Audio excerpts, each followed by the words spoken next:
there's a lot of people who know who you are, but for the people who don't know who Austin Armstrong is, who are you? And give them a little quick tip who you are and where you came from. Yeah, I'm just a nerd that figured out something that he really enjoyed doing, and I never stopped.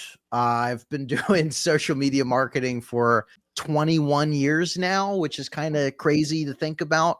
I started on MySpace when I was 14 years old, got bit by that bug, the dopamine hits of gaining a large following and figuring out how to make money online with that. So when I was 14, 15, 16 years old, I had hundreds of thousands of followers on MySpace. I had an early software tool that helped other people grow. I was getting paid to do email lead generation. I was getting paid to promote local bands and t-shirt companies. And I pretty much have been doing the same thing ever since. I was truly blessed to start my career about 12 years ago when I moved across country to California and started as an intern at a video marketing agency, worked my way up from being an unpaid intern to a paid intern to a part-time employee, full-time employee. My boss was very much a mentor to me. I know you guys know how important mentorship is and finding people that are ahead of you that can help guide you and put you in the right rooms. So he invested in me. We've since gone on to start multiple businesses together. I had a marketing agency that I ran for about 7 years. 3 years ago, I started my first big software company, Syllabi. We've gone on to help well over 100,000 people. I think it's about 150,000 people have signed up and tried Syllabi to create videos, bringing their ideas to life. Since that, I mean, I've won some awards. I have millions of followers online, billions of views. I wrote a book this year. I am an international professional speaker. I taught AI entrepreneurship at Duke University this year. I started my first conference, AI Marketing World. That's just I don't say that to brag, but just that I'm just a nerd that just did one thing consistently and never stopped. And just kept going. And no matter where you're at in your journey, whatever you're interested in, whether it's affiliate marketing, it's AI, it's social media marketing, just stick with it and you can accomplish anything. I still feel like I'm just getting started. All right. Austin, I have a question for you, okay? Because our students, Yes, they all have this same question. So most people, when they start posting content online, and a lot of people, they chase views, but they don't actually know how to turn those views into real income. In your experience, what's the real bridge between going viral and actually getting paid? And where do most creators get stuck? Such a great question. The whole thesis of my book is actually don't be a content creator, be an entrepreneur who creates content. All of these creators online, I know you see this, Daniel, that they're like, but can it be monetized? But can it be monetized? Can you monetize this? I'm not approved for Facebook monetization because it's not in my world. Who cares? That's the last thing that you should focus on is monetization from the platforms. It's the worst. It's unpredictable. It can be good extra revenue, but that should be just the icing on the cake for the work that you're putting in. There are so many different streams of income that you can build from content. So you have to have that. You can start to just create and get a feel, like start to build your audience and whatnot. But you really want to start to build some of those back end funnels and the infrastructure, low ticket items, escalation offers if you want on the back end. You don't have to have everything out of the gate, but you could start with as simple as a Beehive newsletter. This is a great platform that you can sign up. Beehive has a program where it's called the Boost program, where a user signs up for my email and then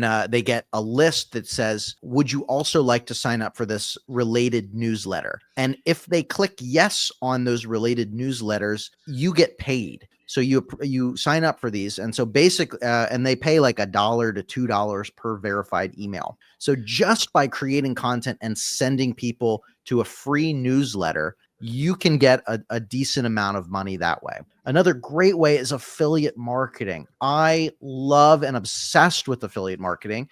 It is pretty much the number one way that I make money online. Driving I'm an affiliate for like 60 different software tools. I'm an affiliate for High Level, which is, shout out to High Level. We all love High Level, and not just one-off affiliates. It depends on your niche, of course, but I love software affiliate marketing because it's recurring revenue.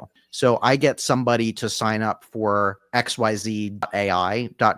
I might get 30% recurring revenue for life as long as that person continues to subscribe. It stacks that way. Amazon influencer program is like 4% one time. And it like, that sucks because you constantly have to get new buyers, right? But stacking affiliate marketing that way. We now live in an amazing time where you can create your own software tools. So I've been vibe coding multiple software tools. Like my main business, Syllabi, was not vibe coded. It's like a very traditionally created software tool, hard coded, all that. But I have launched Threadmaster and Bibly and ScriptStorm and AskCoachKen.com. And there's quite a few that I've launched and continue to launch using tools like Replit or Lovable or Base 44. And now you can sell your own software tools. I think selling a subscription software tool is the great switch from lead magnets. So instead of like, give me your email in exchange for an ebook or a mini course or something like that, let me give you a software tool that actually does the thing that I would have taught you. So it's actually more beneficial to your audience and who you want to reach anyway. And so I can just, like the content that I create is useful websites and AI tools and sharing new things. Well, I mix my own software tools into that mix now. I can promote my own tools rather than just have affiliate commissions. I also own the company, so I get larger pay and the potential of payouts. Those are just a couple that come to mind, but there's so many different ways that you can make money online. You just have to set up some of these infrastructures.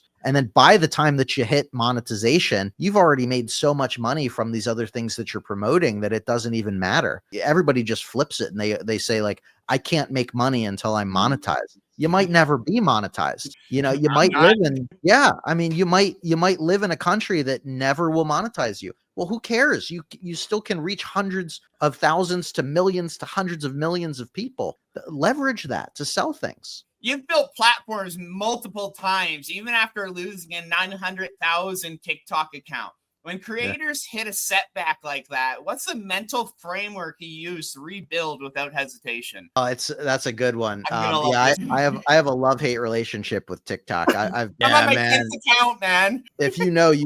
I mean, I've been banned about 5 times from TikTok, and I got it back every time. 10 times. All right, I'm pulling rookie numbers over here. So, and they won't tell you why either. But like, the best part is like when you figure out the strategies, you can just repeat them. So it's like, yes, I lost the effort.